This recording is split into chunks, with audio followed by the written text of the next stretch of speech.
Okay, hi guys. Ini untuk video kedua. Ini adalah sambungan daripada video pertama tadi yang saya buat. Okay, seterusnya saya nak tengok betapa buruknya, betapa tak bagusnya air soda lah, dan betapa bagus air alkali ni. Kita akan tuang air alkali ke dalam air mineral dan juga air RO. Tengok apa yang akan jadi. Okay, kalau korang boleh tengok kat sini, dia dah bertukar menjadi pH level untuk air alkali lah.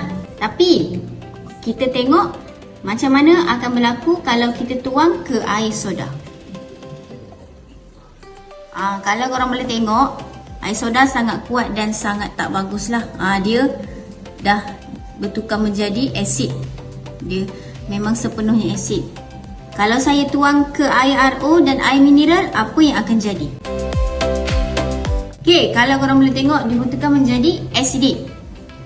Kalau korang nak tahu, kita memerlukan 32 air flask ni, botol flask ni, untuk kita neutralkan soda dalam badan kita.